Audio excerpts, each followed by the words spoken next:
Warahmatullahi wabarakatuh. Perkenalkan, nama saya Dafarkan Raf Nugroho dari kelas 10B absen 11. Kali ini saya akan membacakan tugas membaca PPT Hikayat. Selamat menyaksikan. Oke, teks hikayat. Pengertian teks hikayat. Hikayat adalah karya sastra lama berbentuk prosa naratif atau cerita yang berisi kisah tentang kehidupan tokoh istimewa, bisanya raja, pahlawan, atau dewa, dengan keajaiban dan keistimewaan luar biasa, termasuk ke dalam sastra Melayu klasik, umumnya bersifat fiksi atau tidak nyata, dan mengandung unsur keajaiban, kesaktian, serta nilai moral. Ciri-ciri. Yang pertama ada bersifat klasik dan tradisional, berasal dari zaman kerajaan. Yang kedua mengandung unsur keajaiban dan kesaktian. Yang ketiga ada bersifat anonim atau pengarang tidak diketahui. Yang keempat ada mengandung nilai moral dan religius. Dan yang kelima ada tokoh utama digambarkan luar biasa, berani, sakti, berakhlak tinggi. Yang keenam ada bersifat istana sentris, berkaitan dengan kehidupan istana, raja, pangeran, dan sebagainya. Dan yang selanjutnya ada bahasa yang digunakan adalah Melayu klasik, seperti kata, makna, syahdan, hatta, sabar mula. Dan yang selanjutnya ada diceritakan secara turun-temurun dari mulut ke mulut. Dan yang terakhir ada waktu dan tempat tidak jelas atau fantasis. Selanjutnya ada struktur. Yang pertama ada abstrak atau ini bisa struktur yang opsional, yaitu ringkasan isi cerita. Biasa di awal. Contoh Alkisah. Tersebutlah seorang raja yang adil bijaksana di negeri anta berantah. Yang kedua ada orientasi, yaitu pengenalan tokoh, latar tempat, waktu, dan suasana. Yang ketiga ada komplikasi atau peristiwa, rangkaian masalah, konflik, atau tantangan yang dihadapi tokoh utama. Dan yang keempat ada resolusi, penyelesaian masalah atau puncak cerita, biasanya diakhiri dengan kemenangan tokoh utama. Dan yang terakhir ada koda, yaitu opsional juga, yaitu pesan moral. Dan fungsi dan tujuan. Fungsinya yang pertama, sebagai hiburan bagi masyarakat. Yang kedua, sebagai media pendidikan moral dan nilai. Dan yang ketiga, sebagai sarana melestarikan budaya dan bahasa Melayu. Tujuannya yang pertama untuk mengajarkan nilai-nilai kehidupan seperti keberanian, kesetiaan, dan kebijaksanaan. Yang kedua untuk mengangkat kebesaran tokoh dan memberikan teladan. Dan yang ketiga untuk memupuk rasa kebanggaan dan identitas budaya. Jenis-jenis. Yang pertama ada hikayat Panji, berkisah tentang tokoh Panji dari Jawa, misalnya hikayat Panji Semirang. Yang kedua ada hikayat rakyat atau legendaris, asal-usul suatu tempat atau tokoh. Contoh hikayat Hang Tuah. Yang ketiga adalah hikayat keagamaan, mengandung nilai Islam. Contoh hikayat Nabi Muhammad SAW. Yang keempat ada hikayat jenaka, bersifat lucu dan menghibur. Contoh hikayat Abu Nawas. Dan yang kelima ada hikayat kepahlawanan, menggambarkan keberanian tokoh. Contoh hikayat Amir Hamzah.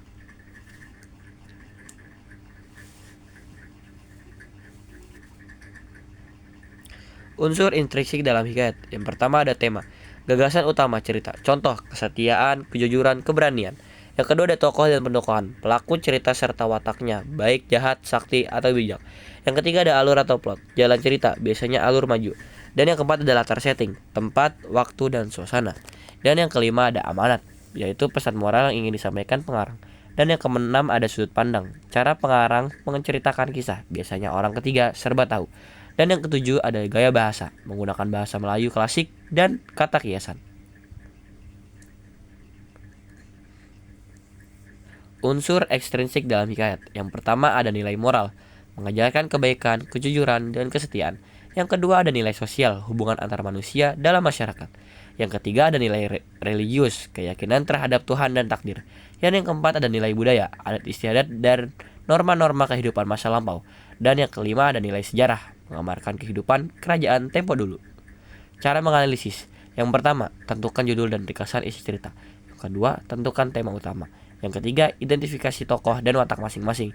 Dan yang keempat, tentukan alur cerita, awal, konflik, akhir. Yang kelima, jelaskan latar tempat, waktu, suasana. Dan yang keenam, temukan amanat atau pesan moral. Dan yang ketujuh, jelaskan nilai-nilai kehidupan yang terkandung. Nilai-nilai dalam hikayat. Yang pertama, religius, keimanan kepada Tuhan. Dan yang kedua, moral, yaitu kejujuran, keberanian, dan kesetiaan. Yang ketiga, sosial, yaitu tolong-menolong, tanggung jawab, dan adil. Yang keempat, budaya, yaitu menjaga adat dan menghormati raja. Yang kelima, estetika, keindahan, bahasa, dan gaya penelitian. Contoh hikayat populer, hikayat Hang Tuah, mengisahkan kepahlawanan, kesetiaan, dan keberanian Hang Tuah terhadap rajanya. Yang kedua ada hikayat si miskin, sebuah cerita tentang ketulusan dan kebaktian. Yang ketiga ada hikayat Bayan Budiman, menggambarkan kebiasaan dan kesetiaan. Dan yang keempat ada hikayat Amir Hamzah, menceritakan kisah kepahlawanan dan perjuangan. Yang kelima ada hikayat Abu Nawas, mengisahkan cerita-cerita jenaka dan kebijaksanaan dari seorang tokoh bernama Abu Nawas.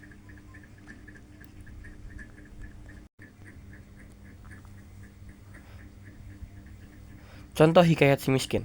Yang pertama ada abstrak. Alkisah hiduplah seorang pemuda miskin yang berhati baik dan selalu menolong siapapun meski hidupnya susah. Orientasinya, ia tinggal bersama ibunya di gubuk kecil dekat hutan. Setiap hari ia mencari kayu bakar untuk dijual agar bisa makan.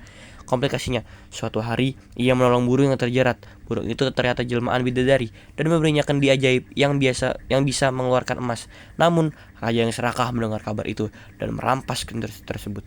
Resolusi, kendi itu tidak berfungsi di tangan raja yang tamak. Negeri pun tertimpa bencana. Raja akhirnya menyesal dan mengambilkan kendi itu kepada si miskin. Koda, si miskin hidup bahagia bersama ibunya. Pesan moral, kebaikan hati dan kejujuran akan selalu mengalahkan keserakahan.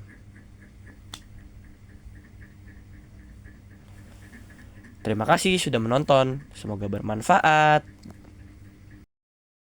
Terima kasih sudah menonton.